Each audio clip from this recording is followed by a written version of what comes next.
செடி நான் வந்து பிரிஃபில் விவேகானந்தா ஸ்கூல் பின்னால ஒரு தமிழவங்க லோரியில சின்னதா வாங்கிட்டு வந்தேன். அவங்க கிட்ட இருந்து வாங்கிட்டு வந்து நான் நட்டு வச்சு இவ்வளோ பெருசா ஆயிடுச்சு. நான் இடையில இதை என்ன பண்ணேன், வெட்டி விட்டேன். வெட்டி விட்டுட்டு அதுல இருந்து குச்சியை எடுத்து நான் வந்து இன்னொரு இடத்துல நட்டு வச்சேன். பாருங்க, நல்லா அழகா தலைன்னு வளர்ந்து வந்துருச்சு. இது ஒரு 4-5 குச்சி இருக்கு. இதை வந்து நடுறதுக்கு எனக்கு ஆக்சுவலி இங்க இடம் இல்லை. ஏன்னா இந்த இடத்துல நான் காடி பார்க் பண்றேன், எனக்கு இடம் இல்லை. இதை வந்து என்ன செய்யலான்னு யோசிச்சுக்கிட்டே இருந்தேன். சரி பரவாயில்ல, ரோட்டு ஓரத்துல ஒரு இடம் பார்த்து வச்சிருக்கேன்.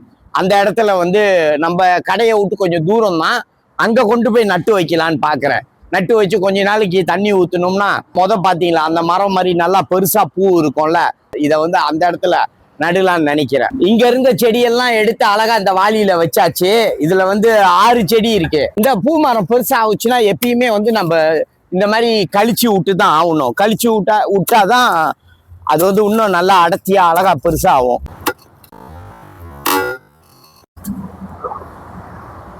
கண்டு விழுந்துருச்சு, மண்ணும் நல்லா இருக்கு. அதனால இங்க வந்து நான் 2 ஒண்ணா நட்டுறலான்ட்டு இருக்கேன். ஸோ சரியா இருக்கும்.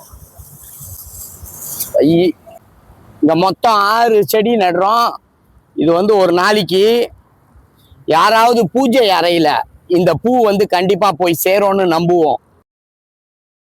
பார்ப்போம். நான் மொத்தமே வந்துட்டு 1 2 3 4 5 6 செடியை கொண்டாந்து இங்க நட்டுருக்கேன்.